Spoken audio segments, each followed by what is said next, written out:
Una acotación bien rapidita, que en este video me pongo a hablar de una noche muy particular y creo que no ahondé muy bien en la historia. Quiero aclararlo un poco ahora, antes de que empiece el video. Fue la noche siguiente a mi separación con esta persona que llevaba conociendo. Y esa noche, yo antes de ir a acostarme, me topé con un video de TikTok que te enseñaba un texto. Lo puedo dejar aquí el texto, que era para reclamar tu energía de vuelta.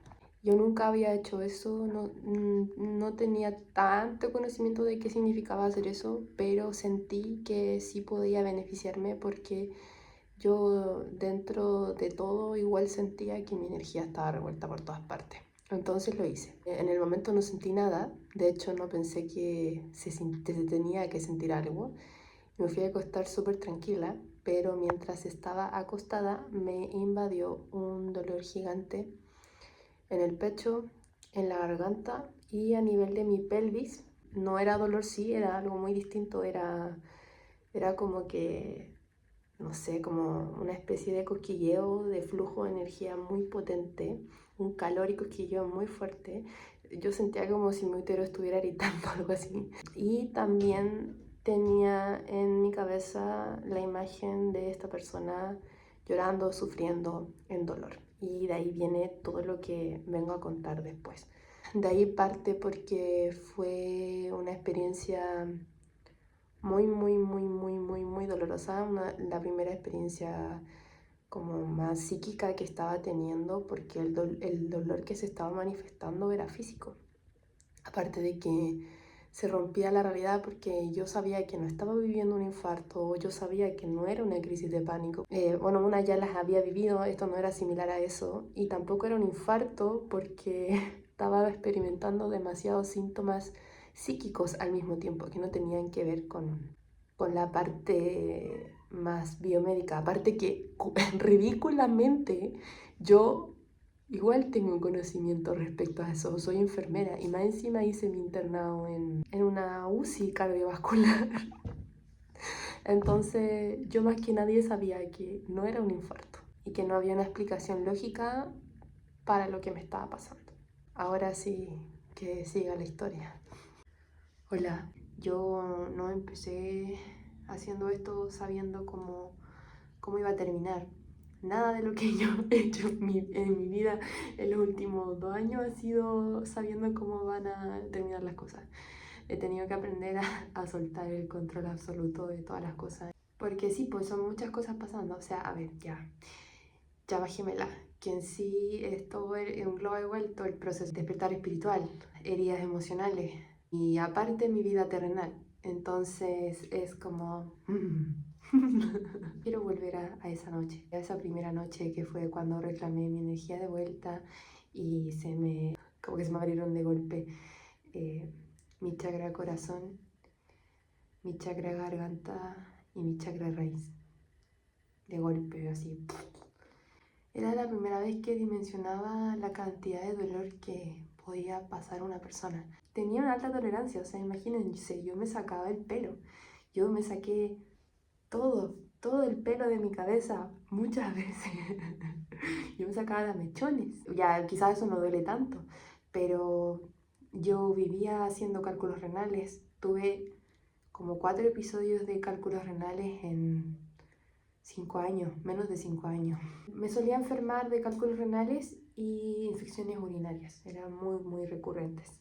Si alguien conoce el dolor de los cálculos renales, sabe que no es un dolor suavecito, sabe que es uno de los dolores más terribles que existen, de esos dolores que te cambian la personalidad. Nunca he parido, pero no, así que no sabría hablar desde ese dolor. Tampoco me he roto un hueso, así que tampoco puedo hablar de ese dolor, pero sí puedo hablar de alguien que ha tenido muchos episodios de cálculo renal en su vida.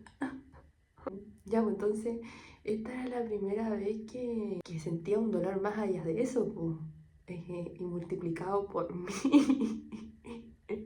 Un dolor que me desesperaba, o sea, me tenía en agonía.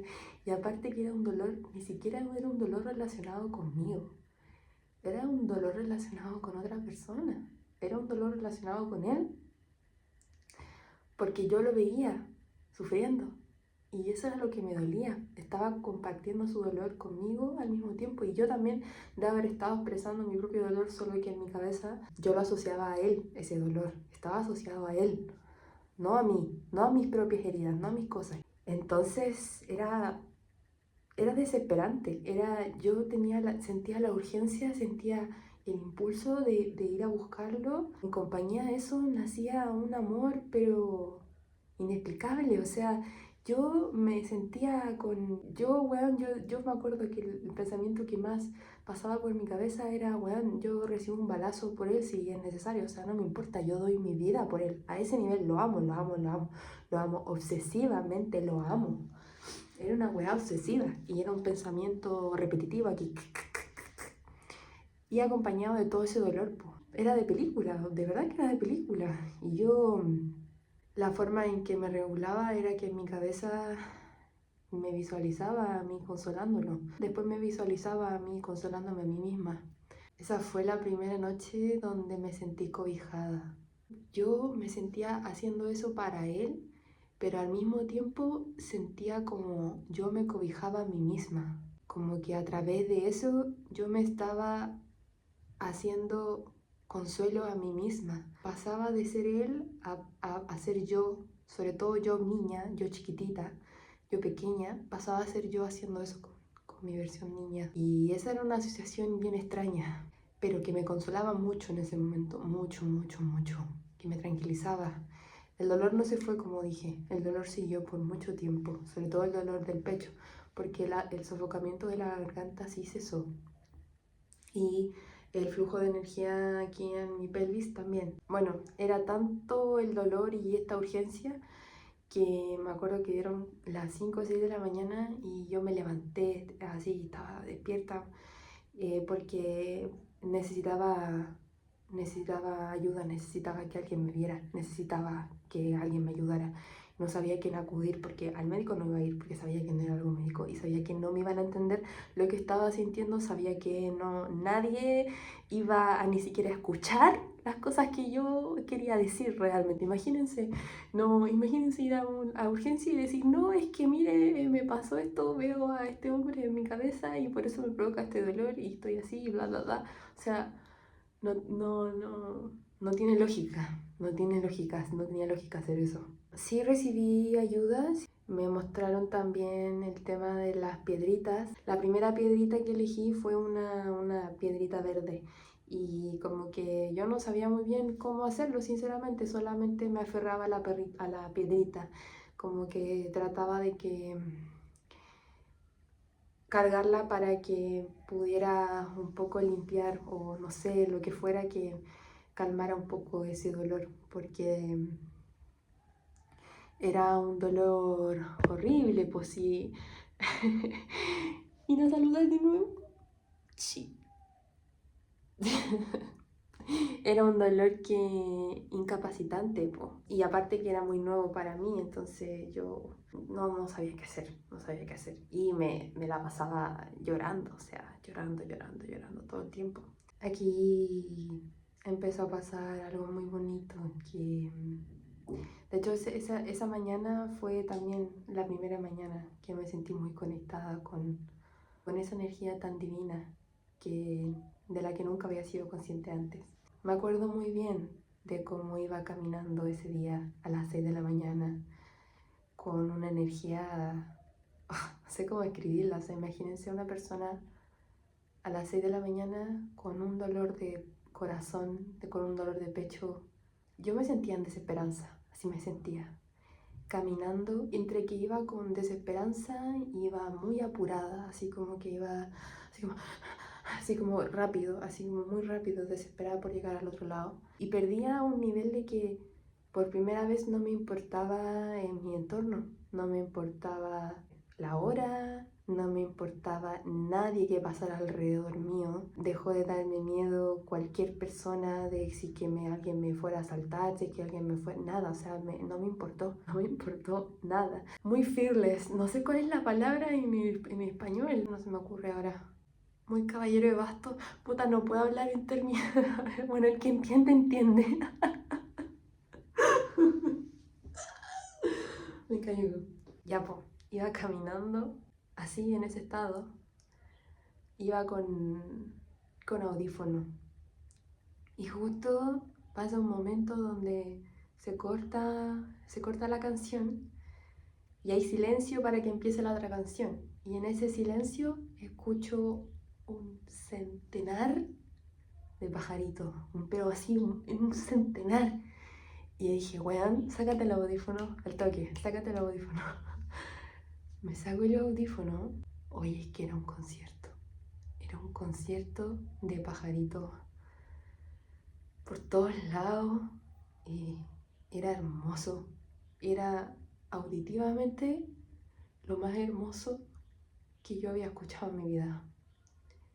De verdad, lo más hermoso que yo había escuchado en mi vida. Me llegó directamente al corazón. Sentí que, de hecho incluso sentí que me estaban cantando a mí. Así se sintió. Así se sintió porque yo miré a mi alrededor. Estaba tan admirada por la belleza que estaba escuchando que dije, bueno, alguien más se tiene que estar dando cuenta de esto. Alguien más se tiene que estar dando cuenta de esto. Miré a mi alrededor. Eran las 6 de la mañana. No sé si eran 6, 6:30. Ya había gente en los paraderos. Y justo había un paradero al frente mío. Y nadie se veía como que estuviese escuchando eso. Todos estaban mirando el teléfono o mirando como al horizonte esperando la micro. Nadie estaba mirando hacia todos los pajaritos que sonaban. Como que nada, no, porque cuando suenan así los pajaritos yo miro al tiro, o sea, no sé. La gente, si realmente tú estás tomando atención a eso, se nota esa escucha activa porque el lenguaje corporal es distinto. Y yo sentía que nadie prestaba atención, entonces fue como, wow, ¿cómo nadie se está dando cuenta de esto? Como esto que a mí me está llenando de serotonina y que me está llegando así a mi corazón, nadie lo está notando. Entonces se sintió un momento muy, muy, muy, muy especial.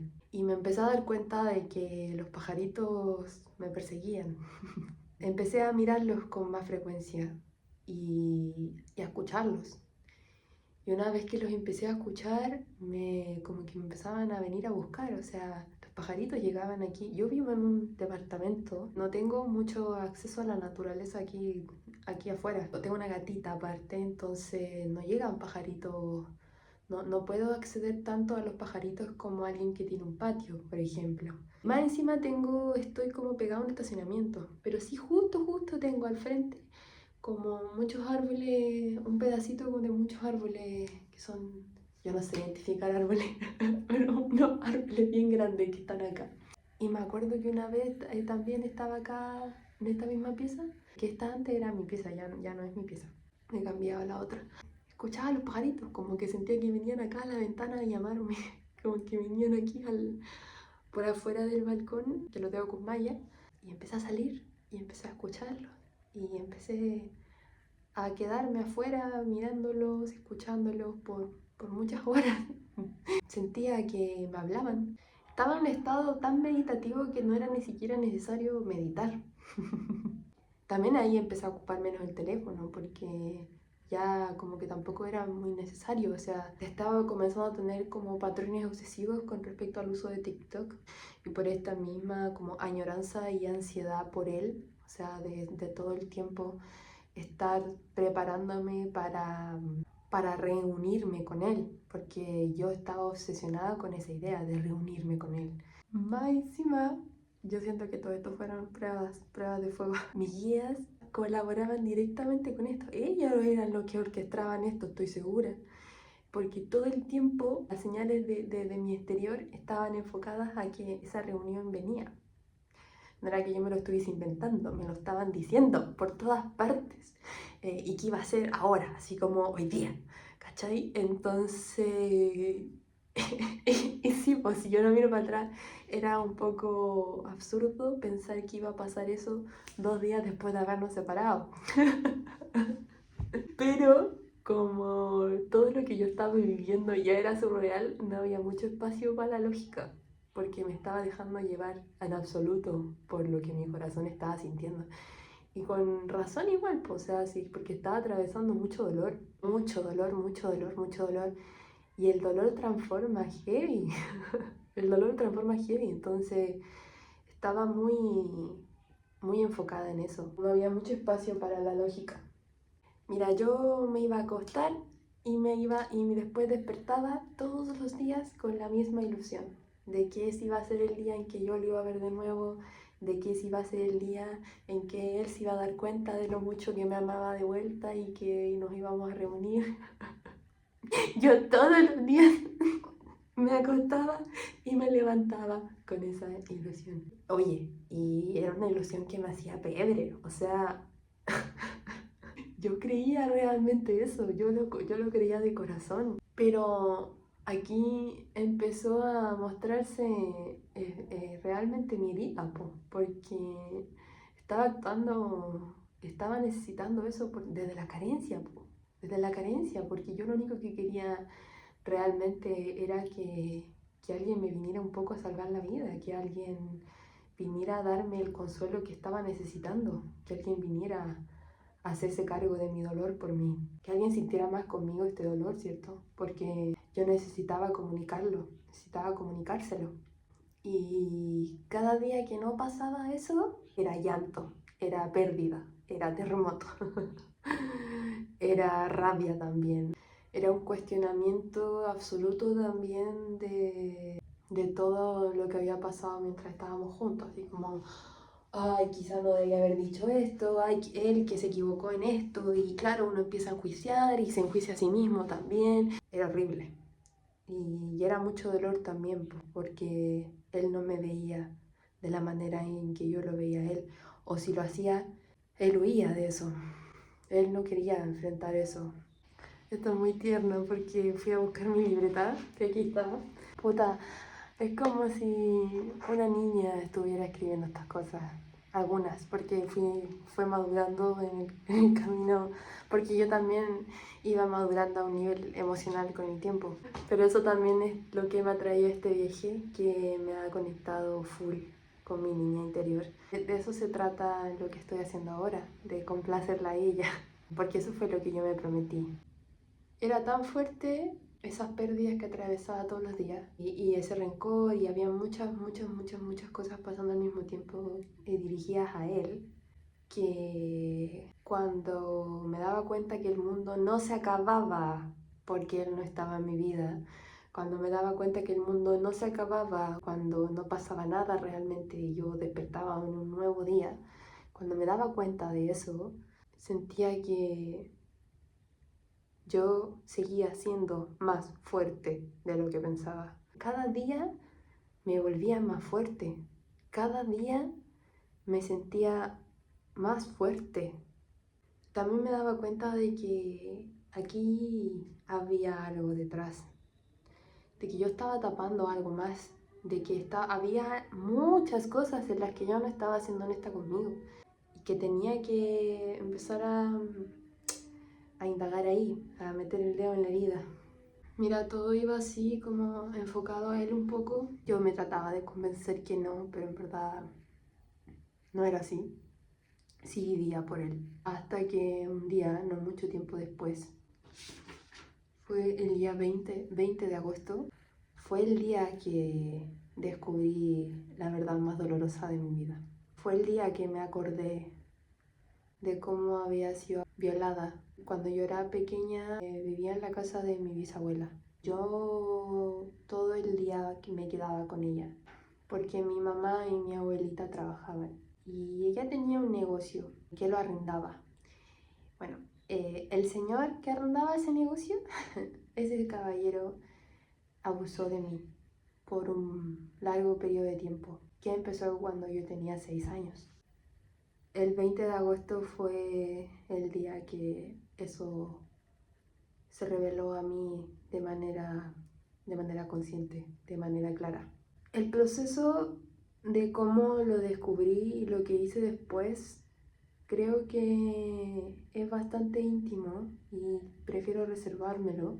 Quizás después en el futuro pueda pueda hablar sobre eso, que igual sí creo que contiene mucha información valiosa, sobre todo para todas las personas que hemos sido víctimas de abuso sexual, porque fue una manera de afrontamiento a ese trauma, a esa verdad. Y creo que sí hay información muy valiosa, pero sí todavía siento que no me siento lista para abordar en eso. Pero sí sé que puede ser información útil. Cuando yo me enteré de esto, me quería matar, me quería morir. Esa es la verdad. Aquí donde más deseé estar muerta. Aquí fue donde más deseé no haber existido nunca, no tener la familia que tengo. Aquí fue donde más odio, donde más rabia surgió de mí.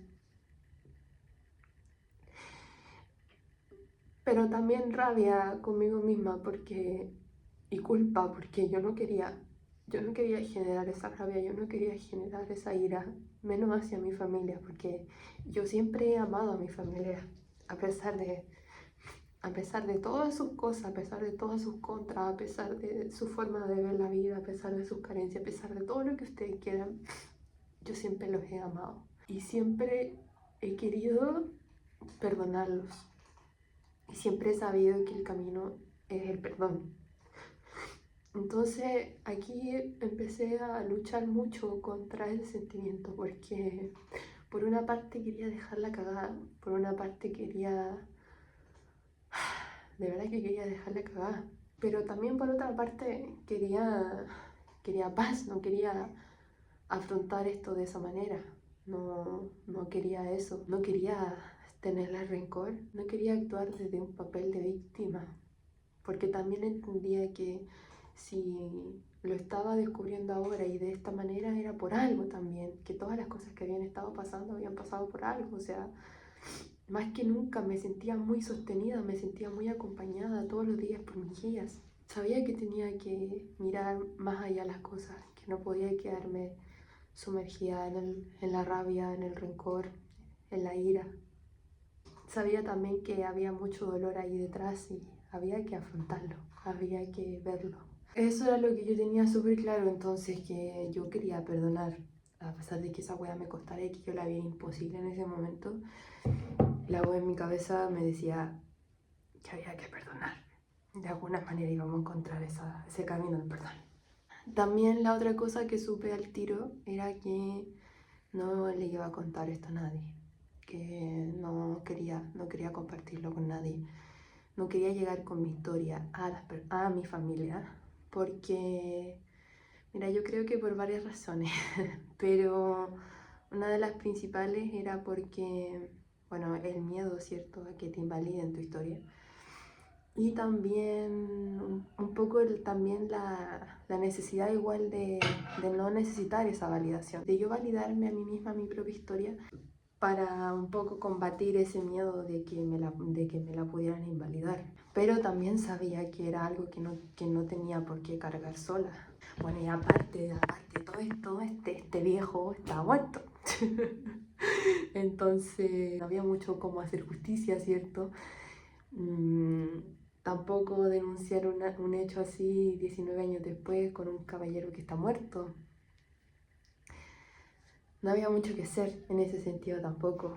Ahí entendí por qué había sentido ese cosquilleo o ese flujo de energía tan fuerte ese día que pedí mi energía de vuelta, 20 días atrás. Él fue la primera persona que me bloqueó esa energía. Mi chakra raíz se apagó a los 6 años, se bloqueó por completo. Y sí, eso tuvo repercusiones a lo largo de mi vida, o sea, todas las cosas. Esto fue encontrar la raíz del problema. Esto fue encontrar en absoluto la raíz de todo el problema, de todos los problemas, toda mi vida se construyó en base a ese hecho. Y después comencé a verlo de manera muy clara. Eso también fue muy doloroso. Bueno, pero yo me dije a mí misma de que no se lo iba a contar a nadie. En mi familia estoy hablando porque en ese momento todavía tenía una amiga en la que confiar de esa manera. Ella fue un apoyo muy importante en esa época de mi vida. Mientras mi sistema de estructura familiar se quebraba en ese sentido por haberme con esta verdad, ¿cierto?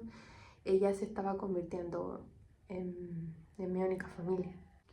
Bueno, y desde a poquito sí igual lo empecé a conversar con más personas de mi familia, porque igual yo, yo no quería que esto tampoco quedara tapado, porque entendí también que esto ha sido generacional, que había una herida constante que se repetía a través de las generaciones. El otro patrón constante era que se ocultaba esto, que se tapaban estas verdades. Y yo quería romper con eso, yo quería romper con ese ciclo.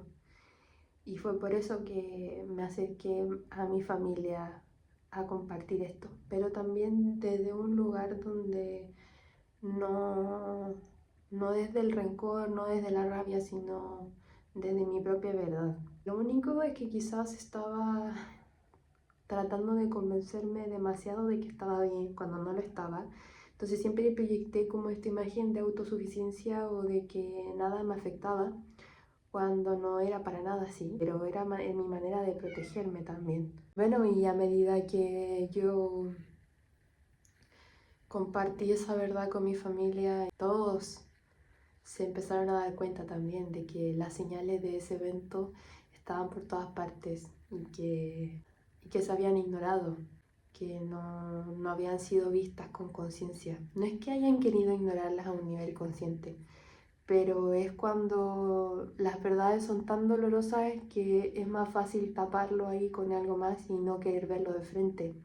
Y eso pasó, y pasó por mucho tiempo, hasta que un día ya no dio más, ¿cierto? Porque la verdad siempre quiere salir a la luz. La verdad, yo sé algo que he aprendido es que la verdad siempre sale a la luz, siempre. O sea, puede tardar mucho tiempo, pero va a salir a la luz, siempre sale a la luz. Y bueno, igual fue doloroso para mí saber que esas señales para los adultos siempre habían existido y de que nadie se había dado cuenta igual, porque más encima yo empecé a ir a la terapia, a los 8 años.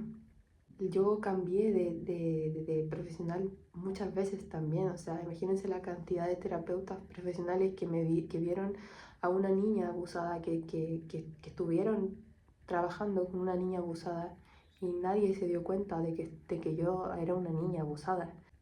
O yo era una niña demasiado inteligente que lo escondió demasiado bien. De todas maneras, injusto porque no es algo que tiene que cargar una niña. Y es muy difícil también no caer en la victimización con eso.